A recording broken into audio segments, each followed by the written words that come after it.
Fala, nação rubro-negra, sou eu, Fabrício Lopes, aqui do nosso canal Resenha Rubro-Negra, trazendo para vocês as primeiras notícias do Mengão Queridão neste domingo, dia 14 de junho de 2026.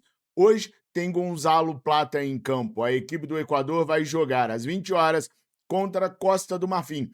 Vai ser um bom teste para Gonzalo Plata poder mostrar se realmente é esse jogador que a gente espera que ele seja. Vale lembrar que Jorge Carrascal e Gonzalo Plata estão sendo vistos para o mundo inteiro e podem ser vendidos dependendo daquilo que eles fizerem na Copa do Mundo. Assim como o Flamengo observa Thiago Almada e Luiz Henrique, para ver se alguma equipe vai aparecer para poder contratá-los durante a Copa. A vontade de ambos é permanecer na Europa.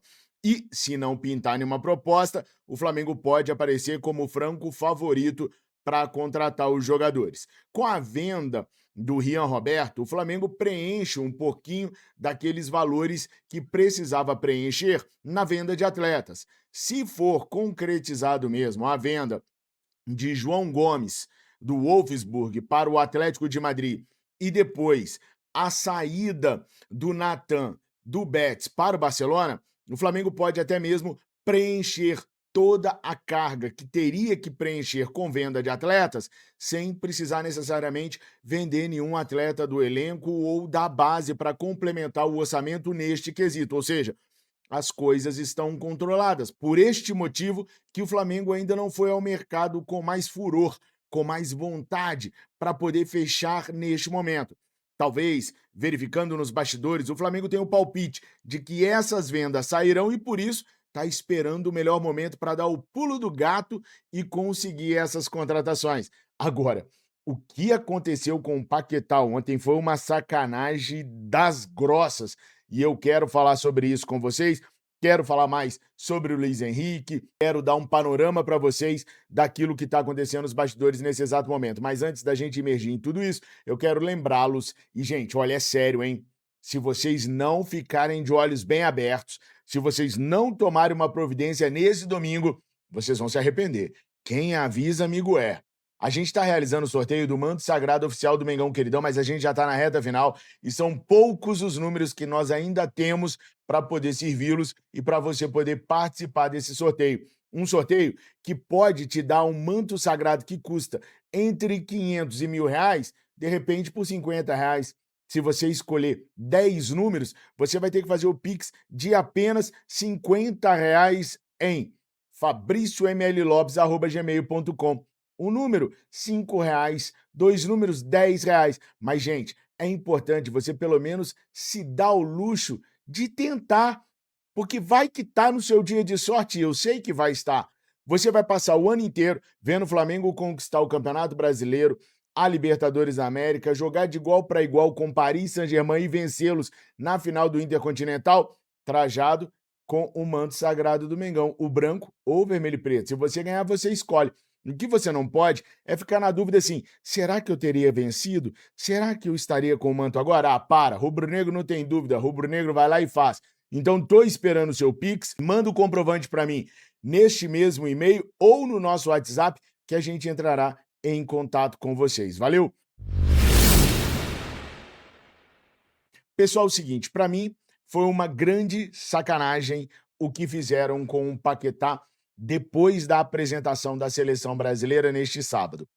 O Brasil foi bem, conseguiu o empate contra a equipe do Marrocos, uma equipe muito melhor, muito mais organizada que a equipe brasileira, que apesar de ter trocado de técnico em março, no ano da última Copa do Mundo, fez uma Copa extraordinária, eliminando até mesmo o Portugal de Cristiano Ronaldo e chegando pela primeira vez à semifinal de uma Copa do Mundo. Aliás, foi a primeira vez do Marrocos e a primeira vez de uma seleção africana numa semifinal de Copa do Mundo. Há uma discussão sobre o título da África de Nações, mas, ao que tudo indica, Marrocos é o grande campeão. Então é uma seleção boa, de bons valores. Tinha um moleque de 18 anos lá que estava dominando o meio de campo todinho, jogando bem pra caraca. O Hakimi é um absurdo de jogador e mostrou isso contra a seleção brasileira. E o primeiro tempo dos caras, os caras amassaram o Brasil, mas amassaram muito o Brasil. Agora, a grande sacanagem é com o Paquetá, porque O que a galera tá cobrando apenas e tão somente o Lucas Paquetá é uma enormidade. A gente tem que reconhecer, realmente o Paquetá não jogou bem. Mas eu vou te falar um negócio: receber as pedradas que o Casimiro e o Bruno Guimarães estava dando pra ele, eu vou te falar um negócio, é complicado. E o Paquetá joga mais pelo lado direito. E no lado direito nós tínhamos o bagre do Ibanhez e o bagraço do Rafinha. Quem me conhece sabe que eu falo mal desse Rafinha pra caraca, não como pessoa, óbvio que não, mas como jogador. Pra mim, esse Rafinha é horroroso. Eu não consigo entender como o Rafinha tem tantos fãs só porque joga no Barcelona. Ele nem é a principal peça do Barcelona.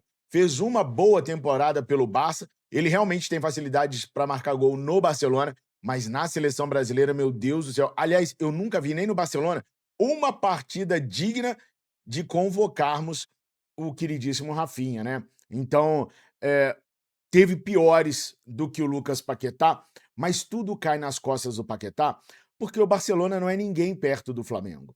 Ninguém. A galera fica batendo muito em cima do Paquetá por conta do Paquetá ser atleta rubro-negro, do Paquetá ser atleta do Flamengo. Ninguém fala nada daquele poste do Igor Thiago. Mas se fosse o Pedro, ia dar um problema, gente, vocês não têm noção. Aliás, o Igor Thiago foi um dos atletas que eu falei que eu gostaria que fosse convocado pela história de vida que ele tem e pelo que ele fez na Premier League. Mas para mim tá bem claro que ele não é jogador de seleção brasileira, por melhor que tenha sido a temporada dele na equipe dele lá na Inglaterra. Ele é uma parede, uma parede. A bola vai nele, ela bate e volta. Quando ele finaliza, nunca é com perigo, é sempre no meio do gol. Um atacante daquele tamanho, com aquela envergadura, receber um cruzamento açucarado do Vinícius Júnior, sozinho na área, e errar a cabeçada, é terrível. É o principal fundamento. Mas o Ronaldo Fenômeno não sabia fazer o gol de cabeça e nem precisava. O que ele fazia com os pés não precisava dele fazer gol de cabeça, não. Agora, o Igor Thiago, eu vou te contar um negócio: decepção total. Só bate pênaltis aquele sujeito ali. Fomos salvos por um brilhareco do Vinícius Júnior e essa seleção brasileira tá muito enrolada. Vai passar pela fase de grupos, até porque à noite nós tivemos a vitória da Escócia por apenas 1-0 em cima do Haiti. Então, só uma zebra das zebras tiraria a classificação de Brasil e de Marrocos. Até porque quando essas duas seleções enfrentaram o Haiti, elas vão fazer saldo de gols. E quando enfrentar a Escócia, ambas devem vencer.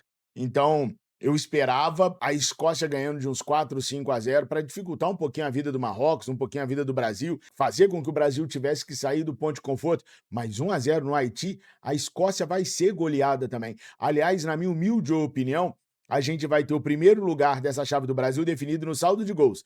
Quem golear mais Haiti e Escócia vai ser o primeiro colocado. Mas para mim tá bem claro que passam Brasil e Marrocos, Marrocos e Brasil, e eu não acho que o Paquetá é o grande responsável pelo problema da seleção brasileira, porque depois que ele saiu, nada mudou. Absolutamente nada mudou. Agora, quando o Casimiro saiu e entrou o Fabinho, muita coisa mudou. Melhorou demais o meio-campo. Alguém tinha condições de dar passe, de correr, de se movimentar. O Casimiro parece que tá jogando na década de 30. Lento, muito lento. Erra muitos passes, quando acerta tijoladas.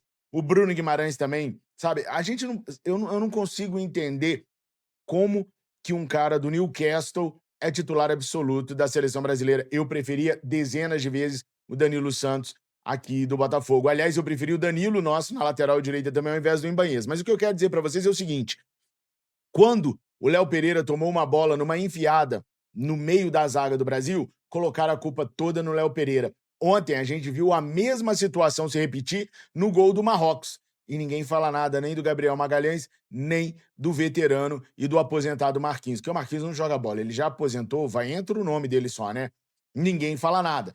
O que eu tô tentando dizer pra vocês é, quando é um atleta do Flamengo, a mídia vem em cima com tudo. Quando não é um atleta do Flamengo, passa-se panos e mais panos. Ninguém vai falar nada que um ex-atleta rubro-negro, um cria nosso, salvou o Brasil.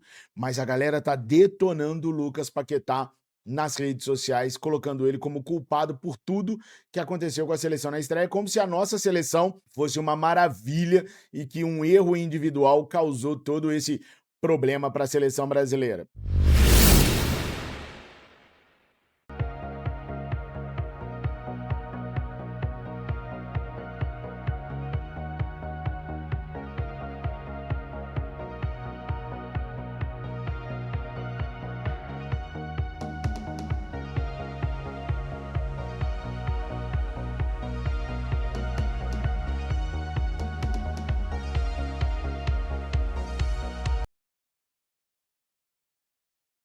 Agora, se tem uma coisa bem legal que aconteceu com a seleção brasileira, foi a entrada do Luiz Henrique.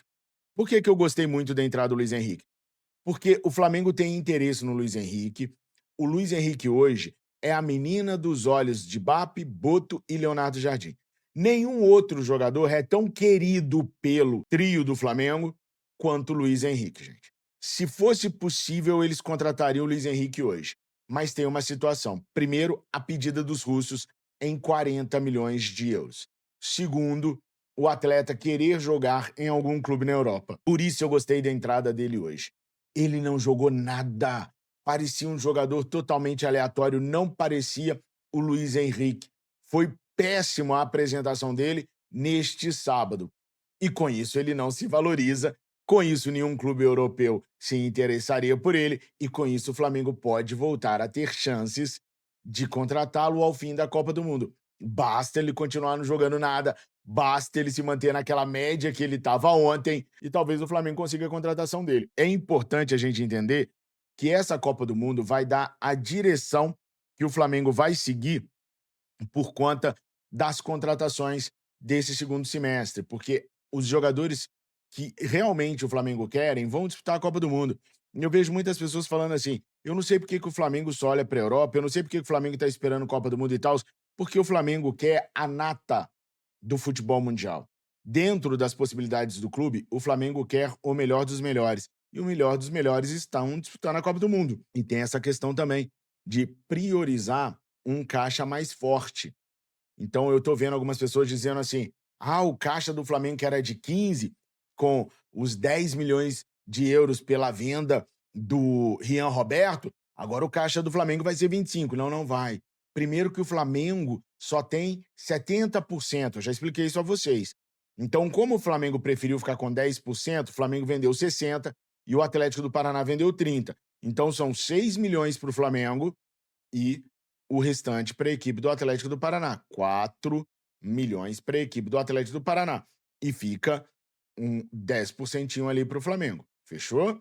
Então, o Flamengo não tem os 10 milhões. E outra, a gente não pode colocar esses 6 milhões somados nos 15 milhões. Porque esses 6 milhões, provavelmente, ele vai entrar naquela conta do planejamento orçamentário de venda de atletas. Então, uma coisa é uma coisa, outra coisa é outra coisa. Só que, no fim das contas, apesar do Flamengo ter vários centros de custos, o Flamengo tem um caixa único. Então, a grana está entrando toda num lugar só. Então, para o Flamengo remanejar a grana de uma situação para outra, basta uma reunião no Conselho Deliberativo, dependendo do valor, até 1 milhão é no Conselho de Administração, passou de 1 milhão é no Conselho Deliberativo. É só o Flamengo ir no Conselho Deliberativo e explicar, conseguir a aprovação e conseguir remanejar essa grana para os fins que o Flamengo achar que tem que fazer. É só o Conselho Deliberativo aprovar a situação. Então, tem muita água para passar debaixo da ponte, tem muita coisa para acontecer no Flamengo e por mais que eu apure, por mais que eu traga nomes para vocês, o Flamengo deve esperar a fase de grupos da Copa do Mundo terminar para tentar dar algum passo. Por quê? Porque algumas seleções vão ficar pelo meio do caminho, outras vão conseguir chegar nas oitavas de final. Mas dificilmente todas as seleções que o Flamengo tem interesses em atletas chegarão até a final. Então, a gente não precisa correr tanto assim. Ah, Fabrício, mas e se der errado com o Luiz Henrique? E se der errado com o Thiago Almada? E se der errado com o Fabinho?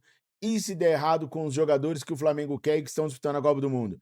Aí o Flamengo tem outros planos de outros atletas que são mais acessíveis e que são mais simples de negociar nas mangas. Então, o Flamengo tem um plano, meus amigos, e vamos ver se o plano do Flamengo, quando colocado em ação, se vai funcionar.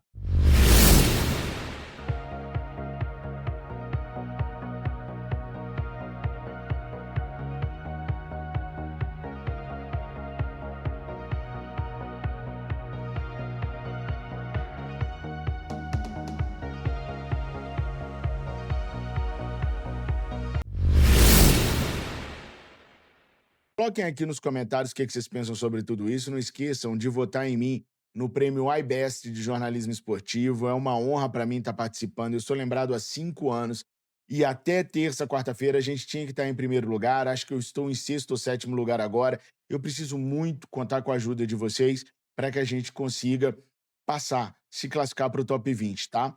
Para isso, basta vocês clicarem no link que está aqui na descrição e no comentário fixado.